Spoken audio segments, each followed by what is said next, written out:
This is a very light, qualitative, non-quantitative, non-scientific, exactly post-lunch type of talk. Yeah, so this is not technical at all. So, and plus, I really want to hear the category theory talk. So I'm going to go through this relatively quickly. So my name's Gary Ahn. As some of you may know, I'm a clinician. I'm a surgeon who's been doing mathematical modeling of inflammation and such for about 25 years or so. And I've found myself engaging in a whole series of scientific disciplines that I actually had no knowledge or interest in when I was younger. But it's very cool stuff now. So this is a mouthful of a title. It's probably longer than my entire talk. So I will give you a little bit of my journey because as a non-expert in virtually everything other than surgery, I think how I get to this particular point might be informative about how I talk about things or how you can engage in me. So I'm a clinician. I again, had no formal training in mathematics or computer science or anything like that, but I had a problem, critical illness, sepsis, for which there was no solution. And because of that, I started looking for ways to solve this. I started in biomedicine at first. They were not finding the appropriate solutions to that. And as a diagnostician, I started thinking about diagnosing the problems of the biomedical research process, and that led me into computation and mathematical. And I came to this from the Santa Fe Institute, Complexity, Agent-Based Modeling. That gives you one perspective that I came to this from kind of a very strange, fringe, woo-woo environment where they were quite non-rigorous in many sorts of things, but they kind of knew what they didn't want to have. I stumbled across agent-based modeling as a tool that people were using back then to study artificial life. This is Chris Langton. I was involved with Swarm for multiple years. But my entry point into all things mathematical computation came from that environment. So understand that. Because the first tool I started using was agent-based modeling. That seemed very intuitive to me as a biologist because we think about cells, and agent-based modeling allows for a very cell-centric view of the world. I maintain that particular component because my belief, and you'll hear me express a lot of beliefs that I hold for no reason other than I came up with them, that cells are the key to what defines biology, right? That cells are what separates biology from chemistry. It's what separates cells from physics and all these other things. Not that they don't use chemistry and physics, but the thing that makes it biology is the fact that cells do them. And our cell level agents, right, in an agent-based model, modular, seemed modular to me. So one of the first naive things I wrote was this paper talking about a modular architecture based on agent-based modeling of how you would represent biological systems. And this particular paper from 2008 in this journal that no longer exists talked about how you would take experimental data generated from in vitro systems and aggregate them to generate system level phenotypes, right? So this is a model of that concatenates an epithelial cell model with an endothelial cell model, both of which based on in vitro models to represent a artificial lung and an artificial gut, and demonstrates the gut-lung axis for systemic inflammation, multiple organ failure. You can do a lot of things with this, organ support, etc., and it makes these predictions, which turned out to be true 10 years later.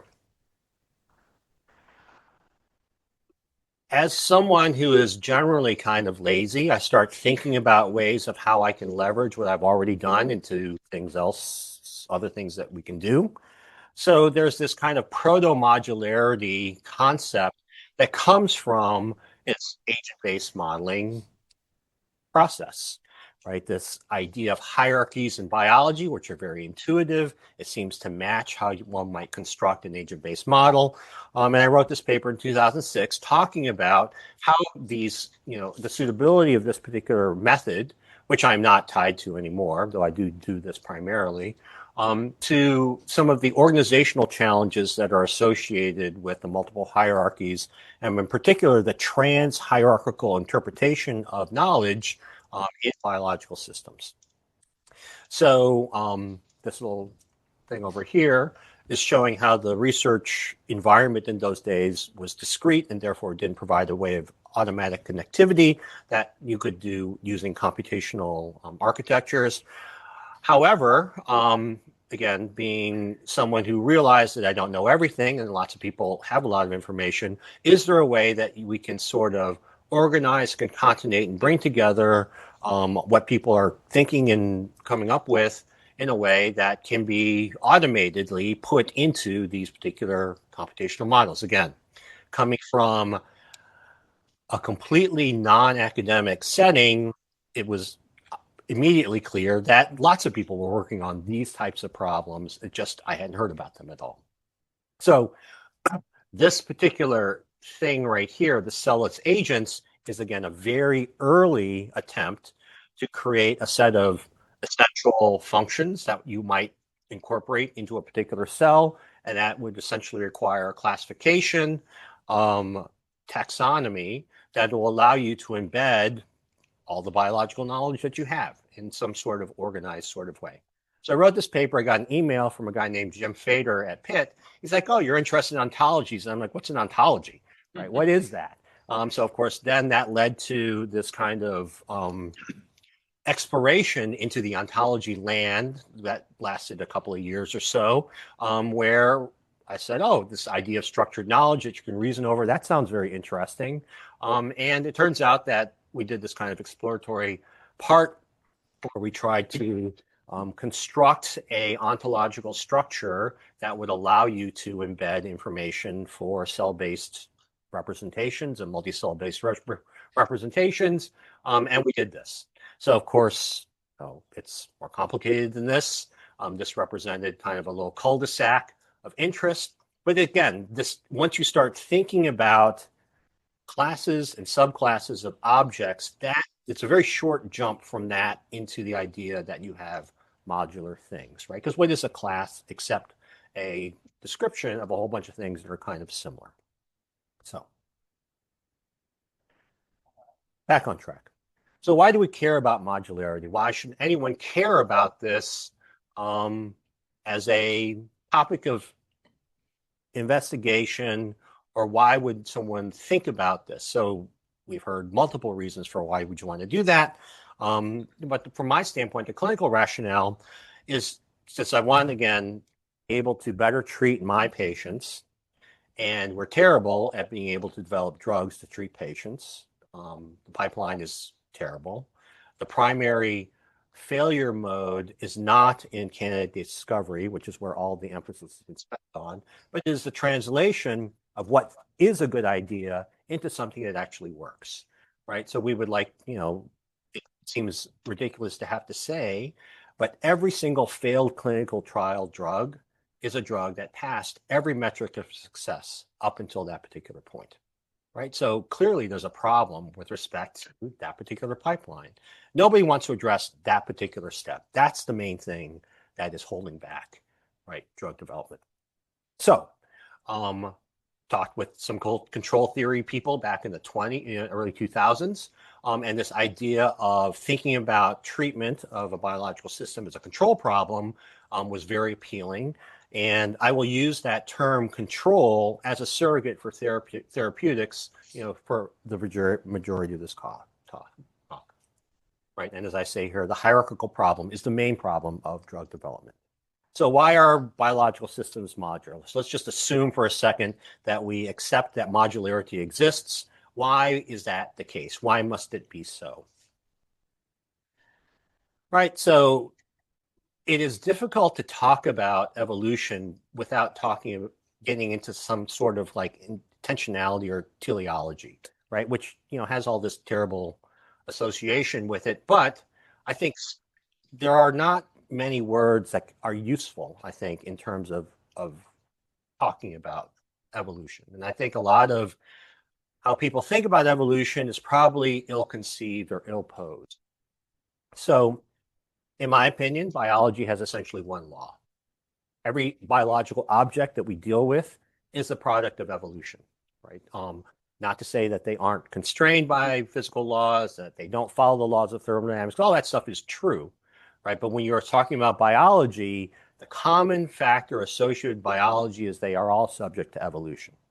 Right, so what is a biological object? So here's a technical definition: non-thermodynamic equilibrium stochastic dynamical system, right, that persists over time. It is encapsulated chemistry at some level, so there's a structural component to this that separates self from non-self.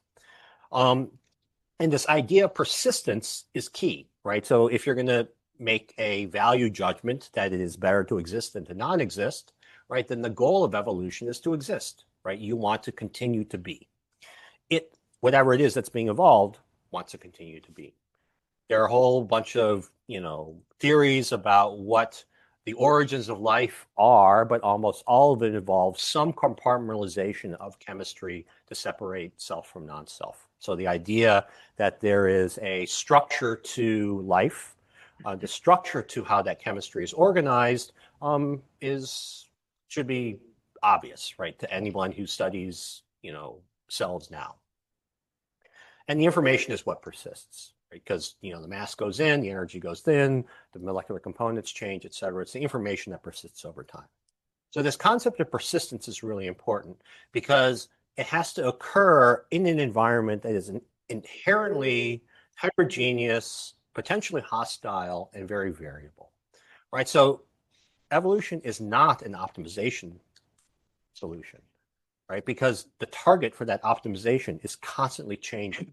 So therefore, right, the idea of thinking about evolution finding the best solution is actually not, right? It's a sufficient solution for a particular environment at a particular time.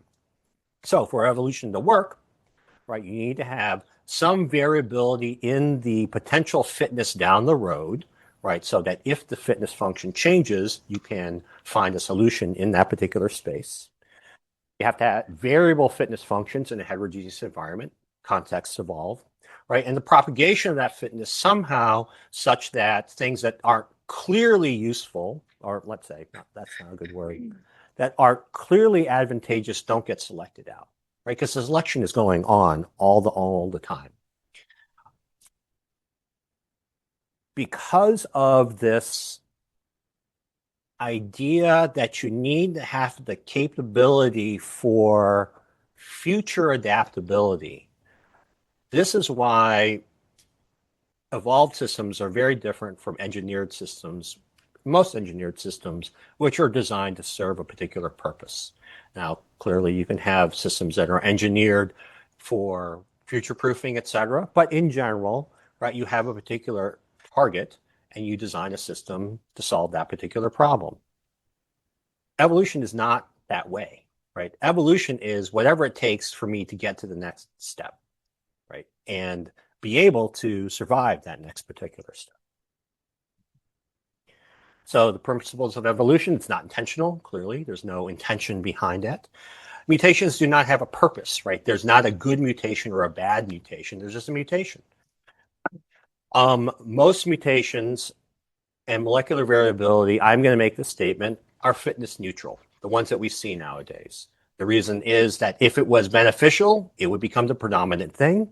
And if it was clearly detrimental, it would go away, right? So we accept that the source of the variability arises from mutations in your genes, and therefore there needs to be a repository where this variability can exist in a fitness neutral way so they will persist. This is where the bow tie structure of biology comes from. We saw Catano's giant maps yesterday. He also came up with this idea of the bow tie structure of molecular biology, the biological pathways.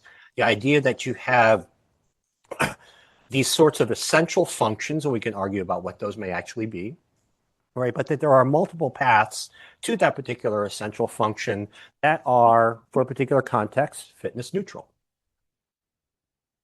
This creates a repository for future differential fitness should that context change. We saw a little bit, right, so the talk this morning was great, right? The talk this morning was essentially a rigorous evaluation of all the nonsense I'm talking about in this particular talk. But it was the idea of this kind of splitting of modules, combining of modules, this idea of flexibility with respect to that modular structure that is like really, really, really important, right? And which is why we'll get to this in a second, right? But this insensitivity to path arising from non-path uniqueness is how evolution can work. Because for evolution to work, the system cannot get broken every time you have a mutation. You need to have a place where you hold all those mutations in a way that allows them to continue so that they provide this reservoir that if the fitness function changes, they can demonstrate what their differential potential advantage comes from. And the question is, are these modules, right? Are the things that are associated with these non-unique paths, these parallel redundant paths that converge to a key function that represents the fitness, the phenotype upon which natural selection works, right? Is that a module? Is that a way to describe what a module might be? So we talked a little bit about this. Fitness is persistence and robustness, right? We've heard a little bit about what some of the internal structures are necessary in order to do this concept of a negative feedback loop, right, to maintain that autocatalytic set. Fitness operates on phenotype, not genotype, right? It is the manifestation, the functional consequence of a particular set of pathways that represents the selection object. And the carriers of these robustness, right? These are the things that persist over time. Things like EGFR, right? That are important modulators are the things that get reused, right? Because there's an idea of parsimony present in evolution, where if something is working, then you don't want to necessarily reinvent it, though certainly evolution can do that. We've seen multiple circumstances of parallel evolution. But the idea that if something is working, right, we will continue to use that until something better comes along. So there are obviously, certain cellular functions that are modules that persist. The mechanism for translation, transcription, some of these signaling pathways, energy generation, Krebs cycle, all these sorts of things, right? They propagate because they're important, and nothing has come up that necessarily does what they do necessarily better, right? And the key here is that they are a core enough function so that they allow for reuse in different contexts. We talked a little bit about feedback, right? This negative feedback that enforces linearity and stability of these particular systems. We talked a little bit about positive feedback and the nonlinearities that might arise from positive feedback. In my opinion, the main thing, and this goes from, again, my prejudice from what I study, is that responsiveness to external perturbation is a nonlinear positive feedback response. The improvement of an organism, the improved fitness of an organism to deal with a hostile environment, a hostile threat, be it infection or injury, right? You want something that has a very sharp amplitude, a very rapid response, and then shuts off very quickly. This goes to the idea that most of the evolution that we have isn't necessarily on those core essential functions, but represents the space around those particular functions that determines their differential and contextual responsiveness, right? So this is a little diagram that we put together, right, which is related to a completely different thing, but I will show this, that has the idea about what is the majority of what your genetic and epigenetic changes are on, right? They're not affecting your core metabolic functions. They're not affecting your core immunologic functions. They represent the differential responsiveness in different circumstances associated with that, right? So touched about this on a little bit, right? Linear, there are some benefits to having a system have linear capabilities and some benefits to have non-linearities, right? Each presents different advantages, right? We've already talked about the benefits of linear responsiveness, and then I just noted the advantage of these non-linear responses. When you're talking about multicellular organisms, and this was alluded to in a prior talk, about why you have these like basins or these episodes of nonlinearity existing within these linear structures? Well, I think it has to do with the fact that you're dealing with, again, a very heterogeneous, variable, and potentially hostile environment. You want to maintain this reservoir of responsiveness, right, for whatever it is that you're going to have to deal with. And we see this in many circumstances in terms of what behavior of biological systems, be it manifested as heart rate variability or differential transcription in neutrophils. So I make the case, right, I make the statement that this idea of modularity is inherent to biology. And once you start talking about modularity, then that inevitably gets you to hierarchies, because that first level module is that first hierarchy from all the pathways underneath, and it makes sense that you would then do combinatorials to get above this. So it arises from bow ties and structural partitioning is intrinsic to multicellularity, right? You could make the argument, I would make the argument, that cell differentiation is exactly that, right? It is the partitioning is a modular manifestation of differential phenotype fitness requirements that will find a better or a narrower or a landscape niche by which you can exist. Now, once you get that particular hierarchy, you can examine that hierarchy as its own, as long as you don't need to worry about the generative components. So classical physiology, where's the physiologist, right, is an example of that, where you don't, if you're just dealing with the physiology, you can treat that, right, as a mechanical system, as long as you don't have to represent individual cell behavior or affect the cellular machinery. Once you do that, however, then that system breaks, right? And that is the problem with drugs. The problem with drugs is that drugs are targeting molecules. Molecules affect cellular behavior, and therefore you can't use any sort of aggregate representation that makes an assumption of a direct translation between that cellular behavior and that aggregate behavior. That doesn't work. Right. So the implications of these multi-hierarchical modules, this is kind of related to the talk this morning, right? Because this idea of composability is context specific, right? You can have something that's composable until it's not, right? And you can potentially treat it as composable within a particular fixed landscape or a fixed particular context. But once you change that context, right, that composability goes away, because that module can be split, that module can be combined to something else, right, that represents something new and therefore is no longer conserved. The parallelisms and redundancies within those particular non-path unique steps to a particular modular output, let's call it that. That's why these things are non-identifiable, right? You can't tell what the representation of one is from another unless you go into that and interrogate it with the level of granularity that, like Steve has done, right, with respect to EGFR. So when I think about these particular systems, these perturbations are incredibly important, because that's how you can separate out, right, what the various contributions are of those individual parallel redundant pathways to that particular thing. So we've seen examples of how this is kind of reverse engineering. You kind of do evolution in reverse. You find what your fitness phenotype is, and then you explore the constrained set of solutions to get to that particular phenotype. Right, so there's a paradox associated with these multi-hierarchical modules, because with these kind of bow tie architectures, you get these basins of conserved robustness, right, that represent conservation of this function with differential solutions to that function in a quote-unquote natural, non-perturbed, non-diseased, non-intervened upon state. But once you take that module out or you change that particular context, then I don't think you can make an assumption that that system is going to persist.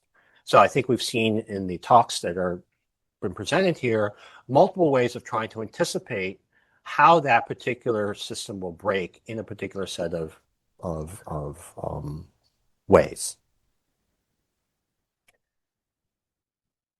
So why is it nice to think about things in terms of modules? So certainly from a computational model construction standpoint, modularity is really, really beneficial, right? The benefits are interoperability, reuse, integrate new innovation, but right, the caveats here is it could potentially allow you to fix biases associated with an internal structure, right? You may decide to swap something out in a circumstance where it's not necessarily legitimate because that composability has been disrupted in that new context. And this is particularly critical when you're dealing with drug discovery.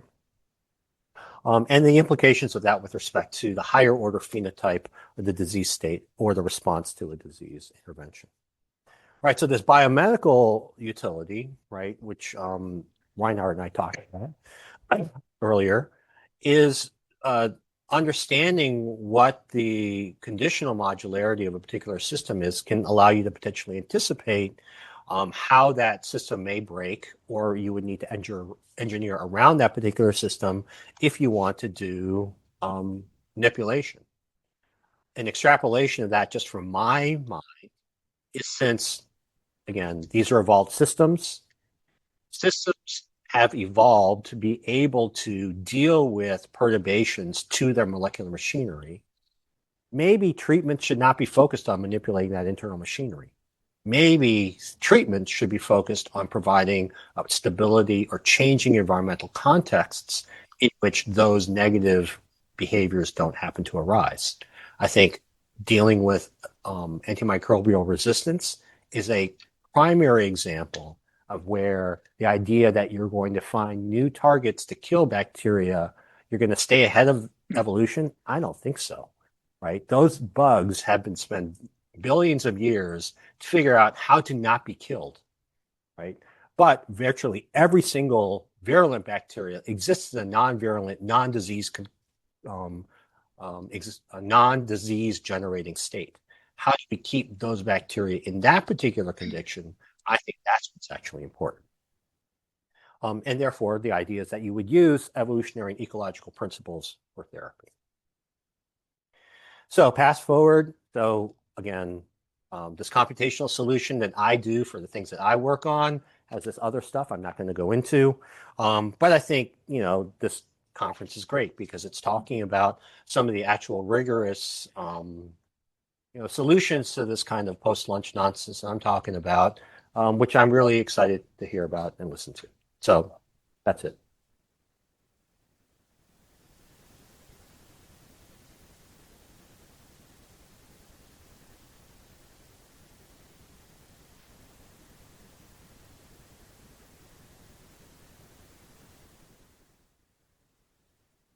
Okay. I'd love to buttonhole Gary for an evening on that one, but let's ask some questions. If they're not, that's fine. If there aren't any, I'm going to, because that's a threat, perhaps, after lunch. So, one of the very fundamental principles of engineering is that you want to measure control at the scale at which you're going to care about the outcome. And medicine goes as far away from that as possible because you have molecular control, which you don't care about. You have measurement at the whole body level, which you don't really care about. And what you care about is control at the organ and tissue level. Well, you also care about interaction between organs. But fundamentally, you have the measurement at too coarse a scale and you have control at too fine a scale. And so I think that what you said there was beautiful. Another thing which maybe as a metaphor would be, we look at the cars driving down Lakeshore Drive, and some of them have diesel engines, some of them have gasoline engines, some of them are hybrids, some of them are plug-in hybrids, some of them are pure electrics, but they're all cars. And so the metabolism of those cars doesn't actually matter when we're driving them. It may very much matter when we're going to recharge them. And so that may be an example of a context-dependent variability or similarity in an engineered context in that case, although you could argue that the population of cars on the highway may be evolved, that the mixture might evolve.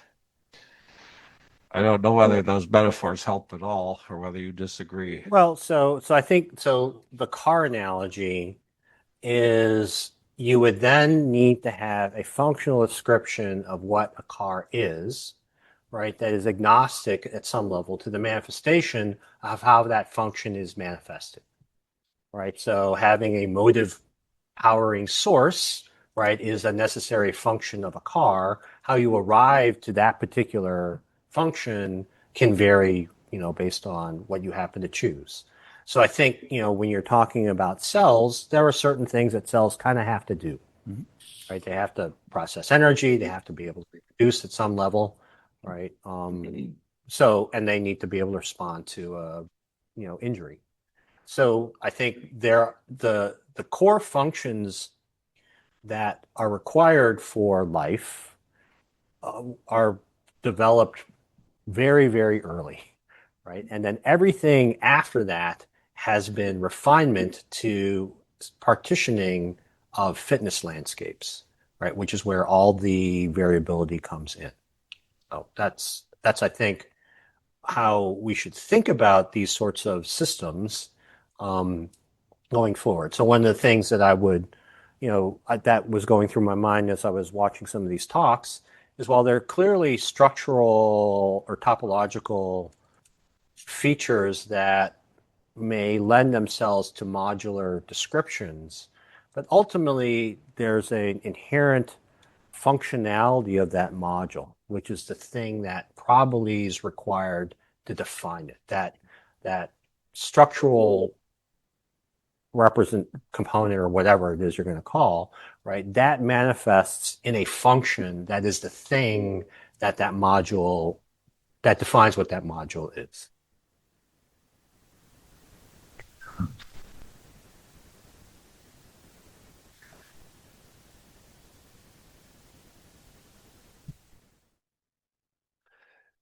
Yeah, so I know nothing about drug development, and I'm just curious about what you're painting here as a picture. Seems to me leads to a system that could be a set of modules that would somehow represent at all scales a human body, where you could target drugs to see how, in a more kind of like a non-equilibrium complex system dynamics, see how it propagates in hierarchies up. That would be kind of like the ultimate dream, I would assume. And I'm just wondering, is there anything like this? Are people trying to do this, or? Well, so I think people are definitely trying to do it at certain levels, right? I think by now most people have recognized the translational gulf between a molecular manipulation, the behavior in an individual cell, and the behavior of population cells as reflected in tissue. People understand that. Whether people want to address that is a separate issue, right? Because some of these things are kind of really hard. I would argue that a modular concept of biology can aid in that particular translation, right? Where whatever modular concept that you come with doesn't just describe a particular individual biological system. It is somehow generalizable across some set so that you can take information learned in one circumstance and apply it in some other circumstance. So I said I'm kind of lazy. I never was interested in math, but that's kind of what math does, right? Math is a generalizing tool that allows you to apply a particular abstraction, right, to one particular problem and say this other problem is like this particular problem, therefore I can use the math that I discovered on this thing, on this other thing, right? The challenge of biology is that it is primarily a descriptive science, right? Back from when people sailed around the world and collected things and described them.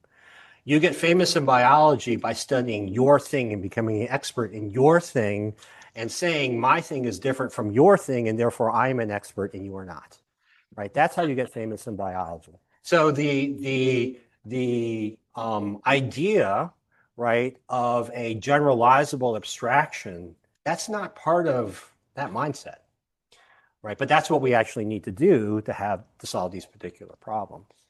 So I think modularity is a nice intermediate organizational structure, right, that can allow you to potentially develop sets of tools that can get away from the molecular specifics of a particular thing, right? So that you can say, okay, I have this particular module that has these particular properties.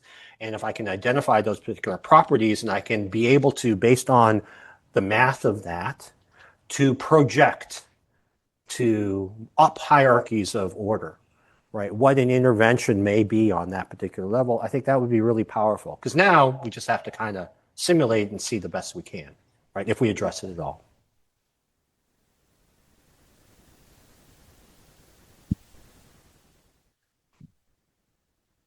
Thank you for describing this very creative approach. And I wonder how many of your clinical colleagues truly understand None. what you say. No one. No, No one cares. Right. My question was, it would seem to me that if this, in fact, was really one way of looking at, say, the effect of pathogen or any disease process and creating these cascades of disease that cross hierarchies from tissue level to organs and all of that you deal with clinically. How do successful treatments propagate? Like, despite the problems that you have in not being able to help certain kinds of patients, I'm sure you help the majority of patients you see. And so it would appear to me that those are valuable test cases where you've succeeded. And you might then be able to validate your more, hierarchical modular sort of construction and say that this would happen. If, what I have, my structure, in fact, responds to this very simple conventional treatment. And so it fulfills, it sort of succeeds there too. Yeah, I think that would be great. I think that doesn't exist because we haven't sufficiently investigated this question of modularity, right? That's the point of this workshop. That's item number 2, right, on this last slide, is there some intermediate way, right, where you can utilize these types of information in a beneficial way from a translational drug development standpoint? That, I think, would be the argument for why one would study modularity in biological systems, that it would enhance the path to identify and control. Now, how I do it is this computational kind of semi-brute force way, which is inelegant, right, and doesn't incorporate modularity because we don't have that particular component to it, right? But I think what you described is exactly what the ideal circumstance might be of a research program that focused on examining modularity and how that would affect control discovery. I really enjoyed the talk, and there was one point that you brought out that I wondered if you would elaborate on. It's true that when you have when you're doing natural selection on a system, you are selecting for what allows that system to survive now. And then, of course, modularity conveys a lot of downstream effects in the future. And I think that I've seen a lot of debate in the literature about what kind of structural determinants can basically give rise to a short-term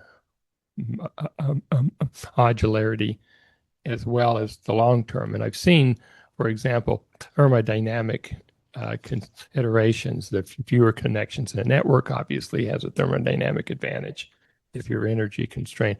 Wonder if you thought about how you can reconcile short-term evolutionary pressures versus long-term, anticipatory, because I think that anticipatory responsive cells are really underappreciated. Yeah, so I think that the short-term fitness goal, to a certain degree, is an artifact of how we investigate things. Because in evolution, there is no short term. Because if you are so brittle that if you have any variation or you're optimized so much to a particular environment, the minute that changes, you're gone, right? So very early in the evolution of life, this concept of non-path uniqueness, right, and short-term fitness neutrality right? I just came up with that. I think that's a good useful term. Short-term fitness neutrality is key, right? Because if you don't have that, then you die right away. So once you get that first inkling of it, then that's your first module, your first manifestation of this structure that has demonstrated a fitness advantage in an environment, right? So I think this idea of multiple paths, right, or tuning to different contexts, that had to happen right away, right? Or else nothing would have survived past that.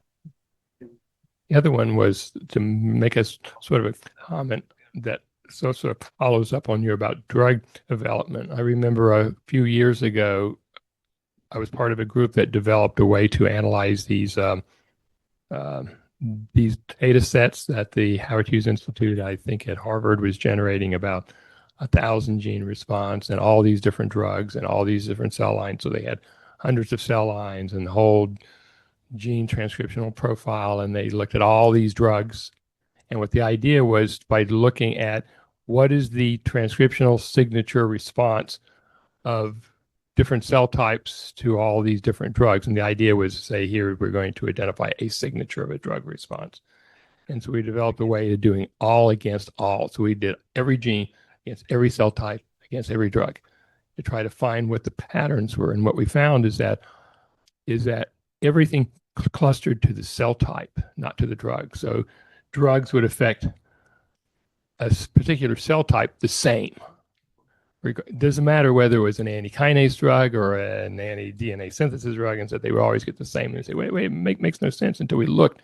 And what was happening is that if you take the drug and give it to the cells, the first thing you get is a stress response. So the stress response pathways, and when we took the pathways that were done and basically sorted them into modules, when you give drugs to cells, you stress them. And every cell type has their own unique stress pathway because obviously they respond to stress in different ways. And the stress response overwhelmed any pathway-specific effect of the drug.